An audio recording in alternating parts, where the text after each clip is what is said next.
মধ্যপ্রাচ্যে অন্যতম পরিচিত ও সবচেয়ে প্রভাবশালী নেতাদের একজন হেজবুল্লাহ প্রধান হাসান নাসরুল্লাহ। ইসরায়েলের কাছে ছায়া মূর্তিতুল্য হিসেবে বিবেচনা করা হয় এই নেতাকে। ইসরায়েলের প্রধান শত্রু ইরানের সঙ্গেও ঘনিষ্ঠ সম্পর্ক রয়েছে হাসান নাসরুল্লাহর। এখন প্রশ্ন হচ্ছে, কে এই হাসান নাসরুল্লাহ? হেজবুল্লাহ গঠনে তার ভূমিকা কি? বিস্তারিত শেখ ফরিদের রিপোর্টে।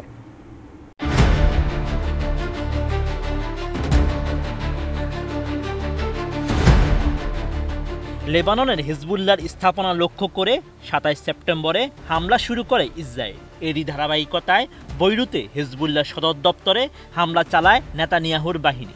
এই হামলায় হিজবুল্লাহর প্রধান হাসান নাসরুল্লাহ নিহত হয়েছেন বলে জানিয়েছে সংগঠনটি।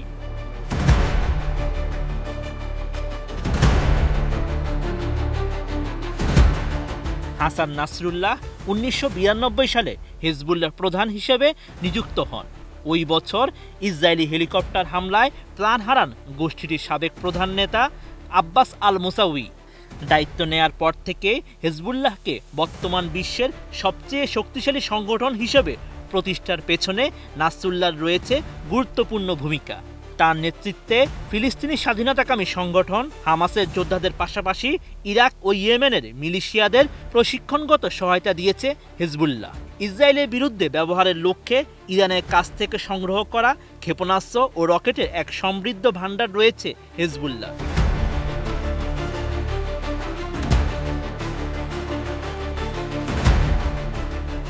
দখলকৃত লেবানন ভূখণ্ড থেকে ইসরায়েলি সেনাদের তাড়াতে প্রথমে একটি মিলিশিয়া দল হিসেবে গড়ে উঠেছিল হিজবুল্লাহ। সুস্বাদু বাদাম, তিল আর স্বাস্থ্যকর গ্লুকোজ সব মিলিয়ে প্রাণ পিনাট বার, স্মার্ট কিছু খাও। পরে এই দলকেই লেবাননের সেনাবাহিনীর চেয়ে শক্তিশালী এক বাহিনীতে রূপ দেন নাসরুল্লাহ। সংগঠনটি এখন দেশের রাজনীতিতেও উল্লেখযোগ্য প্রভাব বিস্তারকারী একটি শক্তি। ১৯৬০ সালে লেবাননের বৈরুতে জন্ম হয় হাসান নাসরুল্লাহ।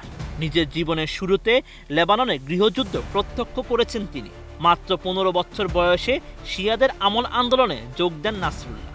একসময় কোরআনের দীক্ষা নিতে ইরাকে যান তিনি, কিন্তু ১৯৭৮ সালে নিজ দেশে ফিরে আসতে বাধ্য হন, কারণ ওই সময় শিয়া মুসলিমদের উপর ইরাক সরকার চাপ প্রয়োগ করছিল।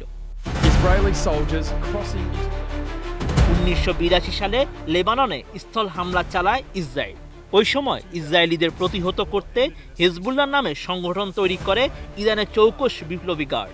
নাসরুল্লাহ তখন হিজবুল্লাহতে যোগ দেন। পরবর্তীতে দ্রুত সময়ের মধ্যে দলটির নেতৃত্বে চলে আসেন তিনি।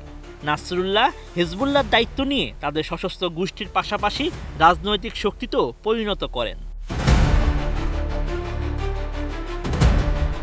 হিজবুল্লাহ চাপে পড়ে ২০০০ সালে ইসরায়েল তাদের সেনাদের লেবানন থেকে প্রত্যাহার করে নিতে বাধ্য হয়।